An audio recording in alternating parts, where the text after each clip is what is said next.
The gentleman from New York, the distinguished ranking member of the committee, Mr. Ackerman. I thank my friend and the chairman very much and appreciate his remarks. Thank him for calling this hearing. Before I begin, I would just like as well to welcome our new colleague to the committee, Mr. Turner. Welcome. And point out that he's not only new to the committee, but he's a neighbor of mine back in my home county of Queens. Welcome, Bob. There's an old saying well known to all of us: the enemy of my enemy is my friend. Unfortunately, this is nonsense. The enemy of my enemy is my enemy's enemy. That's it.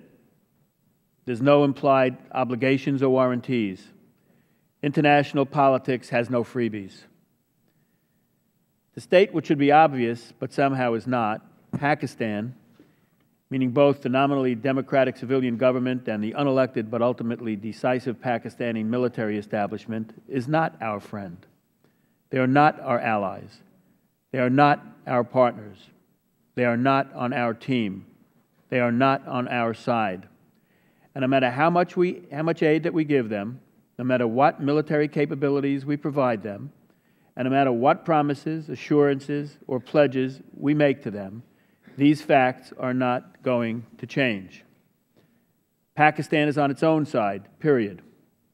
Notwithstanding the considerable number of Pakistanis who would like to try life in the United States, or the great success of the many truly loyal Pakistani Americans who have done so and contribute so much to their new country, 75% of the Pakistanis in Pakistan have an unfavorable opinion of our country and believe that the United States is the source of that country's problems.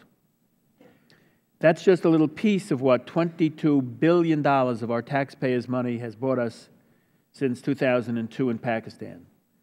A considerable part of those funds have also enhanced Pakistan's nuclear weapons delivery capability, notwithstanding neither our non-proliferation laws or the purported limitations that we've insisted upon with regard to the F-16 fighter bombers that we have sold them. At the same time, there is simply no question that Pakistan has been a critical facilitator of our campaign to drive al-Qaeda out of Afghanistan and to dismantle and eliminate its capacity to conduct worldwide terrorist operations.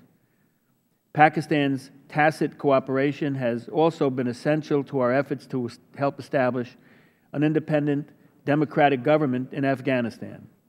The bulk of the fuel, ammunition, and other supplies for our troops are sent through Pakistan. Critical counter-terrorist assets of ours depend on Pakistan's cooperation and to operate effectively. Pakistan has been critical to the apprehension and delivery to justice of key figures in al-Qaeda. So Pakistan is essential, but Pakistan is also perfidious, and that's our problem in a nutshell. While cooperating with us, Pakistan has also been a critical facilitator of Taliban and other violent radical jihadist organizations attacking our troops, seeking to undermine the Afghan government and conducting terrorism against our allies. These facts are not secret. One need not have access to classified information to know the details of Pakistan's partnership with violent religious extremists. One only needs access to newspapers and magazines. It's not a secret that the Afghan Taliban has been based in Quetta, Pakistan, since Afghanistan and the United States drove them out of Afghanistan in 2002. Quetta is not an especially big city, and the Taliban presence there isn't even particularly discreet. From Quetta, the leadership of the Taliban every day is orchestrating attacks on the Afghan government and our troops.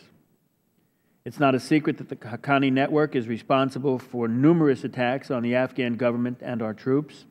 It's not a secret that Lashkar-e-Taiba, which was responsible for the horrific November 2008 massacre of civilians in Mumbai, India, an attack that clearly implicated the Pakistani military, operates openly in Pakistan. The government of Pakistan has made no effort to interfere, disrupt, arrest, or shut down any of these groups or their activities. It's no secret that Osama bin Laden was living comfortably in Abbottabad, Pakistan. Pakistan insists it had no knowledge or complicity in his presence there. I'd like to think that if the world's most wanted criminal in the history of criminals purchased a sizable parcel of land and built a secure compound less than a mile from the U.S. Naval Academy in Annapolis, Maryland, just 32 miles from our capital, we might just know about it. Pakistan is not our pal, our buddy, or our chum. It is a sovereign state pursuing its own self-defined interest in what it perceives to be a tough neighborhood, but they contribute to making it tough. And to state yet another obvious fact, Pakistan's self-defined national interests have very limited overlap with our own.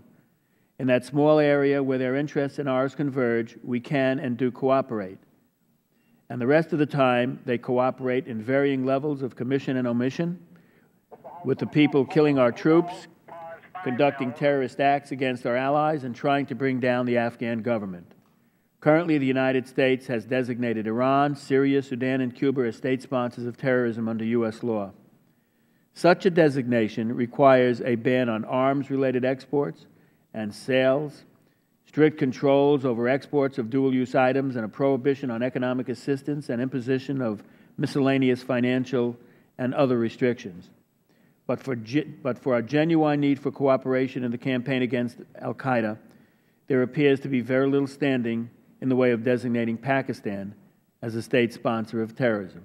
Very, very, very little. Word that it was so, but it's time to wake up from the naive and sentimental dream that there is friendship and broad cooperation and accept reality.